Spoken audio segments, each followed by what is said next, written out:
아파트 복도에 울리는 발걸음 소리가 멈췄어요. 현관문 앞에서 잠시 망설이는 듯한 기척이 들린 후 열쇠가 자물쇠에 꽂히는 소리가 났습니다. 여보, 들어왔어. 응, 늦었네. 오늘도 늦었구나. 요즘 일이 많이 바쁜가 봐요.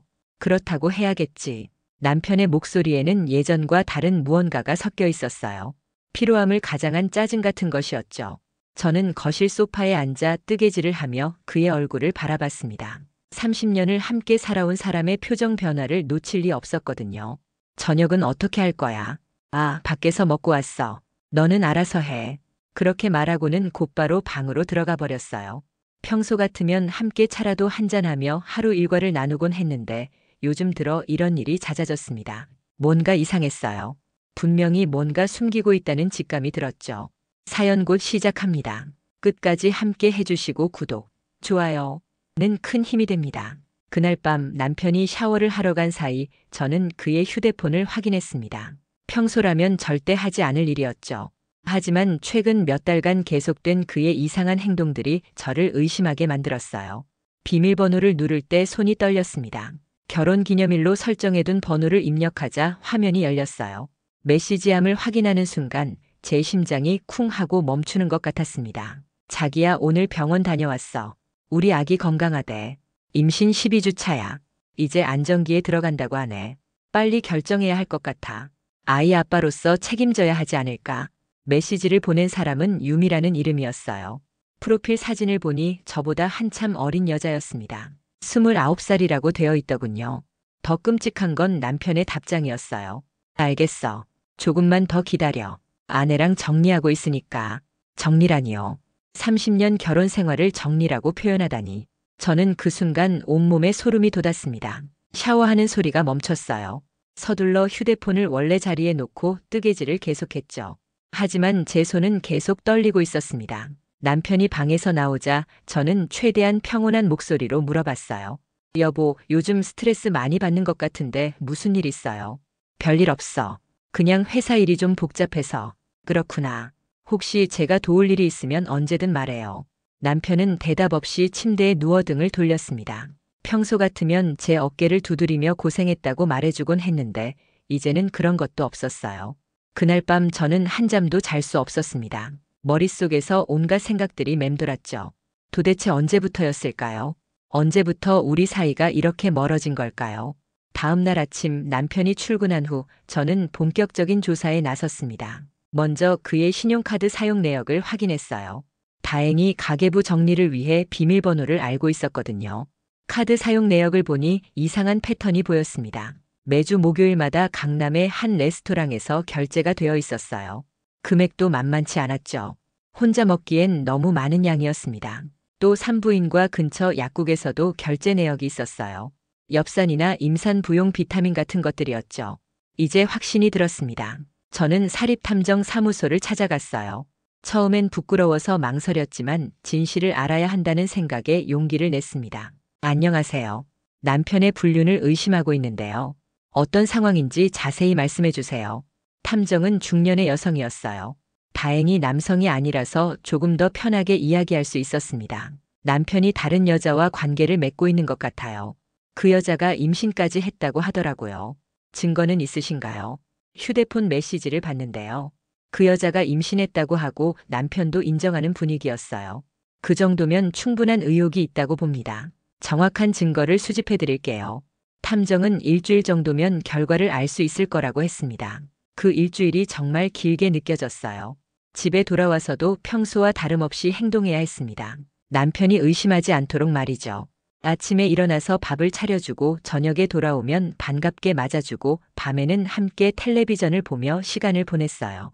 하지만 그 모든 게 연기였습니다. 속으로는 분노와 배신감이 끓어오르고 있었거든요. 남편 역시 예전과 다른 모습을 보였어요.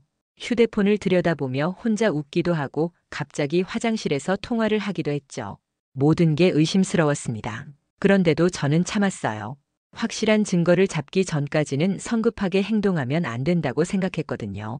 일주일 후 탐정에게서 연락이 왔습니다. 증거를 확보했습니다. 사무소로 오시겠어요? 탐정 사무소에 도착했을 때 탁자 위에는 여러 장의 사진들이 놓여 있었어요. 남편이 젊은 여자와 함께 있는 모습들이었죠. 첫 번째 사진은 레스토랑에서 마주 앉아 식사하는 모습이었어요. 두 번째는 손을 잡고 거리를 걷는 모습, 세 번째는 아파트 현관에서 포옹하는 모습이었습니다. 가장 충격적인 건 마지막 사진이었어요. 산부인과 앞에서 그 여자의 배를 쓰다듬고 있는 남편의 모습이었죠. 이 여자 이름은 김유미고 나이는 29살입니다. 직업은 카페 사장이에요. 목소리가 떨렸어요.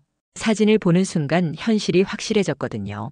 얼마나 오래된 관계인가요? 약 1년 정도로 추정됩니다. 처음에는 단순한 만남이었던 것 같은데 점점 깊어진 것 같아요. 임신은 확실한가요? 네, 확실합니다. 병원 출입 기록도 확인했고 임신 12주 차라고 들었어요. 저는 그 자리에서 한참을 울었습니다. 30년 결혼 생활이 이렇게 끝나는 건가 싶어서요. 하지만 울음을 멈추고 나서는 다른 생각이 들었어요. 이대로 당하고만 있을 수는 없다는 생각이었죠. 이 증거들로 법적 대응이 가능한가요? 당연히 가능합니다. 불륜의 증거가 확실하니까요. 위자료는 얼마나 받을 수 있을까요? 상황에 따라 다르지만 이 정도면 상당한 금액을 받을 수 있을 겁니다. 집으로 돌아가는 길에 저는 마음을 다잡았습니다. 그동안 착하게만 살아왔지만 이제는 달라야겠다고 생각했어요. 남편은 제가 바보라고 생각하고 있을 겁니다. 아무것도 모르는 순진한 아내라고 말이죠. 하지만 곧 그게 얼마나 큰 착각인지 알게 될 거예요. 그날 밤 남편이 늦게 들어왔을 때 저는 평소와 다름없이 맞아주었습니다. 늦었네요. 저녁은 드셨어요? 응, 밖에서 먹고 왔어. 그렇구나. 그럼 차라도 한 잔 드실래요? 아니야, 피곤해서 그냥 잘게. 하지만 저는 알고 있었어요. 그가 어디서 누구와 무엇을 했는지 말이죠. 이제 저의 반격이 시작될 때가 온 것 같았습니다. 탐정으로부터 확실한 증거를 받은 지 이틀 후 저는 변호사를 찾아갔습니다. 이혼 전문 변호사로 유명한 분이었어요. 상담실에 들어서자 변호사가 따뜻하게 맞아주었습니다. 어떤 일로 오셨는지 말씀해 주세요. 남편의 불륜 때문에 이혼을 생각하고 있어요. 상대방이 임신까지 했다고 하더라고요. 증거는 확보하셨나요? 저는 탐정이 준 사진들과 메시지 캡처, 신용카드 사용 내역 등을 모두 보여드렸어요. 이 정도면 충분한 증거입니다. 위자료와 재산 분할 모두 유리하게 진행할 수 있을 것 같은데요. 재산이 얼마나 있는지 말씀해 주세요. 변호사의 설명을 들으니 생각보다 제가 받을 수 있는 금액이 상당했어요. 집값만 해도 10억 원이 넘었고 예금과 주식, 그리고 남편 명의의 사업체까지 합하면 재산 규모가 만만치 않았거든요. 남편 몰래 재산 조사를 해봐야겠어요. 네, 그게 좋겠습니다. 숨겨둔 재산이 있을 수도 있으니까요. 그 주 주말 남편이 골프를 간다며 나간 사이 저는 집안을 뒤졌습니다. 서재에 있는 서류들을 하나하나 확인했어요. 그러다가 놀라운 사실을 발견했습니다. 남편이 저 몰래 부동산을 여러 채 더 사두었더라고요.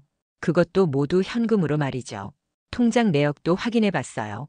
제가 모르는 계좌가 여러 개 있었고 그 안에 들어있는 돈만 해도 몇억 원이었습니다.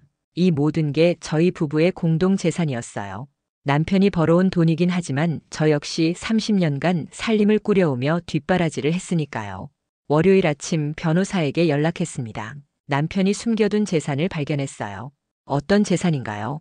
부동산 여러 채와 비밀 계좌들이에요. 제가 알던 것보다 훨씬 많더라고요. 그럼 재산 분할 금액이 상당히 늘어날 것 같네요.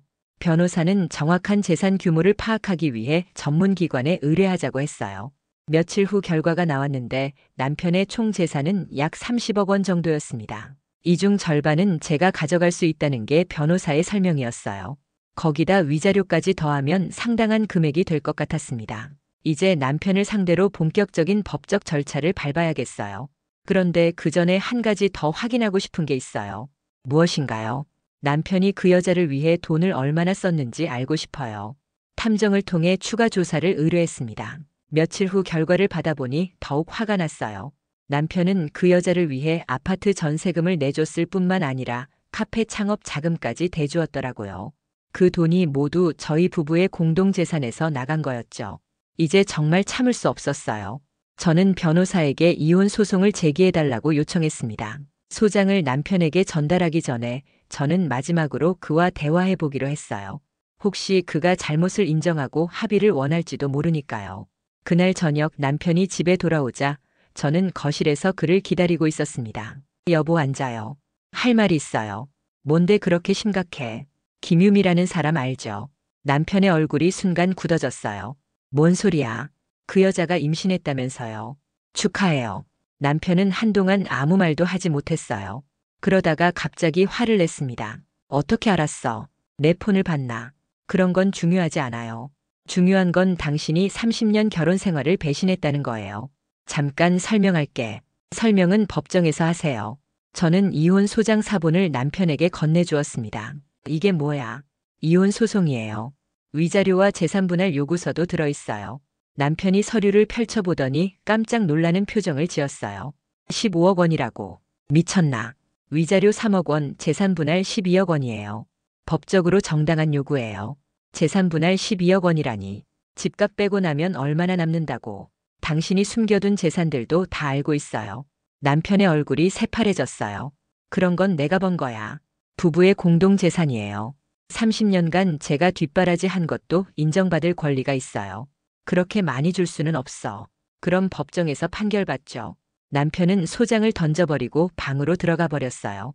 하지만 저는 이미 각오를 한 상태였습니다. 며칠 후 남편이 변호사를 선임했다는 연락을 받았어요. 그리고 그 변호사를 통해 합의 제안이 들어왔습니다.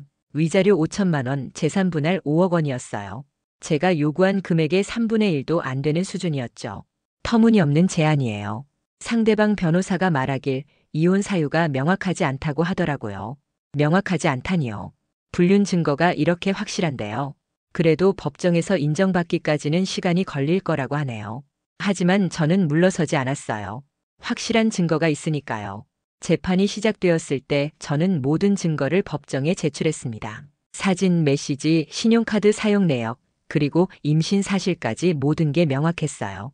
남편의 변호사는 온갖 핑계를 댔지만 판사는 제 편을 들어주었습니다. 불륜의 증거가 명확하고 피고가 혼인 관계를 지속할 의사가 없음이 분명하므로 이혼을 인정합니다. 위자료는 2억 원, 재산 분할은 10억 원으로 결정났어요. 제가 요구한 금액보다는 적었지만 그래도 상당한 금액이었습니다. 판결문을 받아든 순간 저는 안도의 한숨을 내쉬었어요. 드디어 이 긴 싸움이 끝났구나 하는 생각이 들었거든요. 이혼 판결을 받고 나서도 저의 복수는 끝나지 않았습니다. 남편으로부터 받아낸 돈도 돈이지만 그보다 더 중요한 게 있었거든요. 그 여자 김유미에 대한 복수 말이에요. 판결 후 일주일 정도 지났을 때 저는 다시 탐정을 찾아갔습니다. 김유미에 대해 더 자세히 알아보고 싶어요. 어떤 부분을 조사해 드릴까요?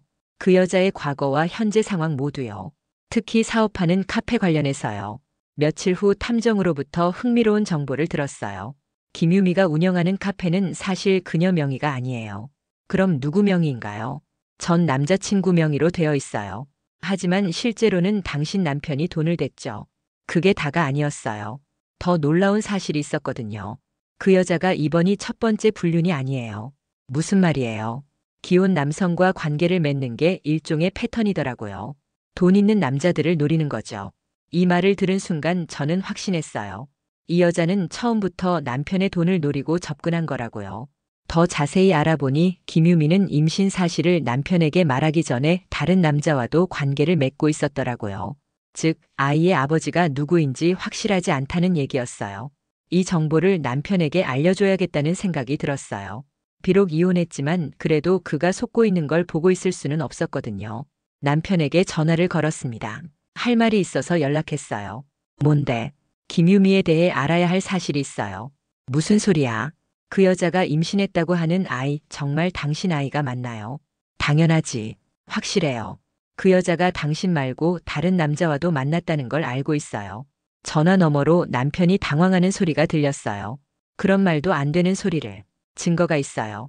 만나서 보여드릴까요? 남편은 잠시 침묵하다가 만나자고 했어요. 다음 날 카페에서 만났을 때 저는 탐정이 조사한 자료를 모두 보여주었습니다. 이 사진들 봐요.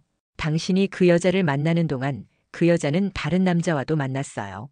남편의 얼굴이 점점 굳어졌어요. 이건 조작된 거 아냐? 조작이 아니에요. 그 여자의 과거를 보면 더 놀랄 거예요. 김유미가 지금까지 여러 기혼 남성들과 관계를 맺었다는 자료도 보여드렸어요. 이 여자는 처음부터 당신 돈을 노리고 접근한 거예요. 남편은 한동안 아무 말도 하지 못했어요. 그러다가 갑자기 화를 냈습니다. 그럼 나보고 어떻게 하라는 거야? 당신이 알아서 할 일이에요. 저는 그냥 사실을 알려드린 것뿐이에요. 그 후로 남편이 어떻게 했는지는 모르겠지만 며칠 후 흥미로운 소식을 들었어요. 남편이 김유미에게 친자 확인 검사를 요구했다는 거였어요. 그리고 그 결과가 나오기 전에 김유미가 갑자기 사라졌다고 하더라고요.